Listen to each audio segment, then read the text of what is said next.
It almost feels similar to 10 years ago with the Calgary Flames, but is it time to shake the tree here? What I mean by time to shake the tree here is 10 years ago at this time, the Calgary Flames felt like we're in a similar position. Me feeling with mediocrity and, not knowing we've been underachieving here, but I was listening to back where I used to work. I was regularly listening to Mike Richards in the morning there on Fan 960 or Sportsnet 960, the Fan in Calgary, the sports radio station there. At the time there, Pierre Maguire was a regular appearance on the Mike Richards in the morning show there. And this was at the time where Pierre Maguire said the Calgary Flames needed to shake the tree. And, that's where those trade retrospects, the videos that I made there, where I felt the Calgary Flames shook the tree too much there when we traded Dion, Phaneuf, and Olli Jokinen there. And if you look back on those trade retrospect videos there, I definitely felt they weren't good trades in retrospect there and set the team back a couple years. But I just feel right now the Calgary Flames definitely need to shake the tree here, as we're a couple weeks away from the trade deadline here for the 2019-20 NHL regular season here. As of this post here, the Calgary Flames are still in that playoff spot, but precariously hanging on there as, we're in the second wild card in the Western Conference here. And the Western Conference, if you look back on my last Calgary Flames in 6 video there, where I went over the stands there, it's definitely a weaker conference. The West is definitely weaker in the East there, and, we just definitely had another, setback against the Nashville Predators there, and that's one of the teams that's catching us here, and, we're starting to slowly fall behind here. Do you think it's time for the Calgary Flames to shake the tree? And I definitely think it is. We definitely have some cap space here, and, over the last few years here, it's been make the playoffs, miss the playoffs, make the playoffs, miss, and make. Well, we made it last year. We had the best regular season in a generation, in fact. Or we're flirting with mediocrity and looking like this team right now. I don't think this team is looking like either A, a playoff team, and B, if we get into the playoffs here, we're just going to be set up for yet another cameo against whoever we happen to draw with. But, I like our goaltending. I think we were pretty solid in defense, and that was kind of similar to 10 years ago. But the fact that, last year, with relatively the same roster up for forwards here, minus James Neal, and he wasn't a big part of our offense there, and yes, we made that trade with Edmonton there. It was essentially swapping bad contracts there. But this team seems to struggle to score here. If you look at the standings here, the couple things that are disturbing to me right now is out of the teams that are in a playoff spot right now, Calgary is the only team that has a negative goal differential there, where we've allowed more goals than we scored here. Big part of that is because we struggle to score goals, and we've been shut out 7 times this season there, and that adds to it. But Calgary has a minus 20 goal differential here. And it almost feels like that if our top 6 isn't scoring, this team essentially doesn't score. And this is where I figure it's time to shake the tree here. We've gone through coaches here. With this core, essentially after when we decided to rebuild and when we traded away Jerome McGinley there and essentially ushered in a new era where we had Johnny Gaudreau and Sean Monahan here, and Matthew Tkachuk definitely has joined the way here. We've had the same relatively core here, still same with Michael Backlund, and he does his role well as a two-way forward there, and we had TJ Brody and Mark Giordano on the back end there, but we've definitely brought in and out veteran defensemen there, including Doug Hamilton, and then traded him out. And that was a great trade we made to get Doug Hamilton and trade him out here. But we've gone through coaches with, we had Bob Hartley, and then players say, well, he was too tough, so we brought him Glenn Gulson, and he was kind of too soft in the sense there, and it continued that in-out pattern, and then we brought in Bill Peters, and he worked out very well until the fallout of that story there, and then we have Jeff Ward here, and I think he's done for the job he's done, considering he's jet in. I think he's done very well here, and I think at worst case scenario for him is I think he'll go back as an associate if the Flames do decide to keep the carousel going. But I think we need to slow down the coaching carousel there. I mean, unless we do decide to bring in a Gerard Gallant, who's still available, who was surprisingly was let go from the Vegas Golden Knights, and Pierre Laviolette, the aforementioned Nashville Predators. I mean, those are two guys that are still available here. I mean, Calgary doesn't seem to be notorious to make those coaching moves, like bring in a big name in. Who knows, could be available here if we decide to move on from Jeff Ward here. I think definitely if we miss the playoffs, I almost think Brad Treliving could need a closer reevaluation here. But I mean, I think it is time to maybe look at considering, because I'm thinking when looking at this roster here, the only untouchables I can think of was definitely Matthew Tkachuk, Andrew Mangiapane. They were definitely untouchable there. Same with Elias Lindholm. You could maybe make a case for Sean Monahan there. And I think Michael Backlund definitely does his role well. He has a longer term contract as well. And then we're kind of stuck with Milan Lucic. So that's pretty much the forwards there that I think are kind of untouchable at this point there. I mean, if we decide to trade, hypothetically, Lucic, a stinky contract's going to have to come back. And the only team that I could think that we could maybe pull that off is Ottawa with Bobby Ryan, but we're not going to do that. Now, on defense, I mean, the only untouchables I can think of on defense is Rasmus Andersson. Yusuf Valimaki, he's definitely still a big piece. And I'm thinking of players that are on the roster right now. I mean, anyone in the system there, they're untouchable as well. And then maybe Mark Giordano, and then we definitely dodged the bullet there that he's only going to miss a couple weeks there.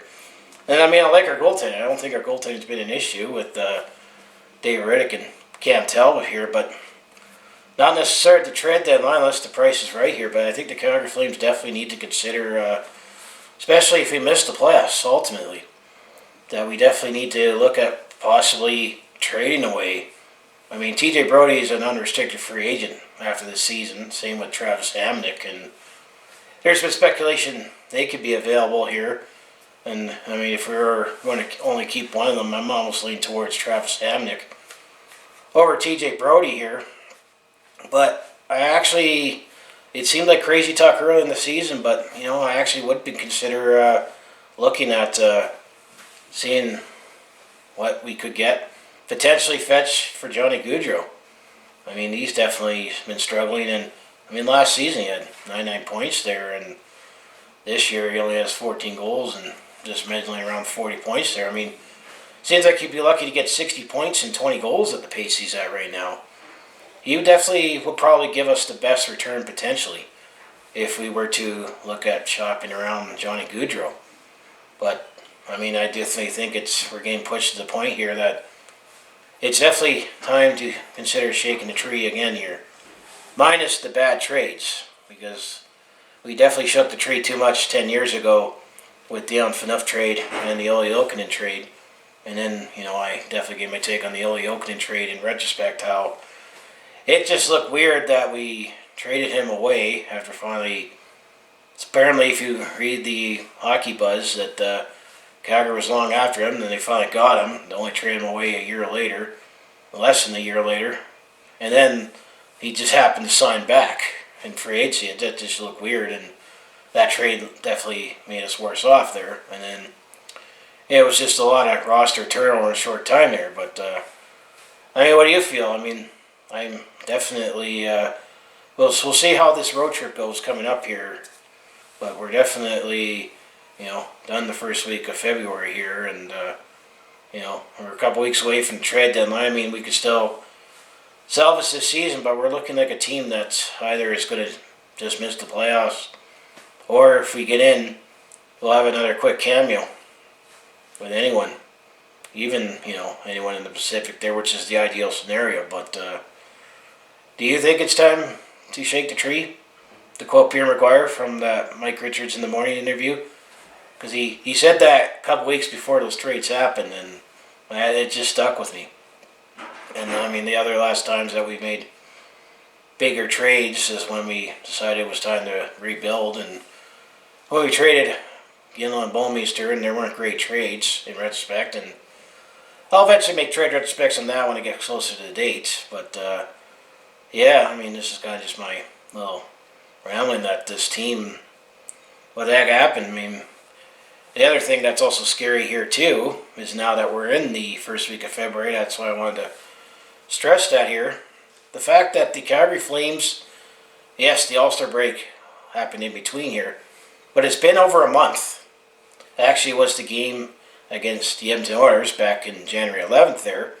That was the last time the Calgary Flames had won in regulation. Because the last few wins that the Calgary Flames have picked up were in a shootout, which could have gone either way. And we're 6-1 in the shootout here, which is the best in the league. I mean, imagine if we lost a couple and we would be not in the position that we're in. And then actually the last time the Calgary Flames have won a game by more than one goal, once again, was against the Edmonton Oilers there, and that was just after Christmas, the game on December 27th there, where we beat the Edmonton Oilers 5-2 there, I believe. I know exactly right there.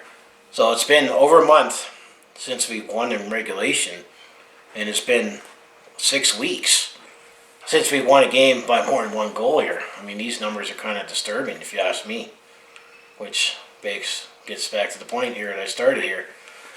I think it is time to consider shaking the tree here, and ironically, we have a general manager that's nicknamed Tree, but it's definitely time to look at considering that. And you know, this I think this team looks like they seem like they were playing like they're waiting for something. And then we've, the coaching carousel has been spinning in there, and I mean, this season was definitely unprecedented, unique circumstances why we needed to make a coaching change, because there was no scenario that Bill Peters was going to come back there, given the circumstances. And you can read all about why that happened. I'm not going to say exactly why it happened, but it's happened, and it's in the past now, and it's time to start addressing players on the ice here. So what do you think? I mean, is this team going to make the playoffs? And if we do you see a run here? I mean, we could still salvage this, but I'm definitely looking like it is. But enough rambling here. So anyway, if you want to follow along with this Calgary sports fans journey here, and it's definitely been an interesting journey cheering for the Flames this season, for sure, after last season. But if you want to follow along with this Calgary sports fans journey, home of the Flames, Hitmen, Roughnecks, and Stampeders here. I also do some personal vlogs, and I do have some more gaming memories here to come here. I also do some attempt at comedy here, and as well, I share my experiences at sporting events, or, when I'm on the road there, pull out my camera or smartphone for a quick video. That's all I do on this channel here, so if you want to follow along with this Calgary sports fans journey, just make sure you hit like, subscribe there. I also have my social media links in the description below there for other places you can follow along here. I also do have some other planned content here, including my jersey ranking videos here, and I definitely mentioned I was going to do that as part of the 40th anniversary season here for the Calgary Flames and Twitter here, and I made my list here. Now it's about to compiling the video together and get that. Hopefully I'm going to get that there in a couple weeks. Where do these jerseys rank in my jersey ranking list? Find out in that video there. So yeah, and of course, game recap stories here. Hopefully I'll be pretty soon recapping on a trade here that will benefit the Calgary Flames and shake it up here, because it definitely looks like the team seems to be waiting for that and needs it. Because this feels like 10 years ago, the 09-10 season. It just happens to work that way. But so yeah, as I say, go Flames go, and hopefully things will start getting better here and get me more encouraged that I feel like Calgary will still make the playoffs, but it's as nice as it is to make the playoffs and have the red mile and the sea of red going. I'd like to have more than just a quick cameo too. And I grew up, other than the Oilers getting in the way, I grew up with success in the 80s and the frustrating time in the 90s there, and then we had that long gap, but that was that 2004 playoff run that definitely showed that this city definitely loves their hockey, and if you give us a team that we could cheer for, we'll definitely paint ourselves red and, go nuts. And, it's been going to be at least 31 years since we've last won the only time we won the Stanley Cup here. And we definitely would like to have it back again one of these years, but right now it's not looking like it's going to happen this season. And, the funny thing is, when I suffer through a tough loss, even if it's got Stampeders, some fans give me this, don't worry, I'm a Leaf fan, but, we're starting to get into Leafs territory here for being so long since we won the Cup there. So, yeah, go Flames go, and I'll see you in the next video, and hopefully there'll be some better news here that this is just another slump we're in, but it seems too long to be a slump now. So, I'll talk to you soon.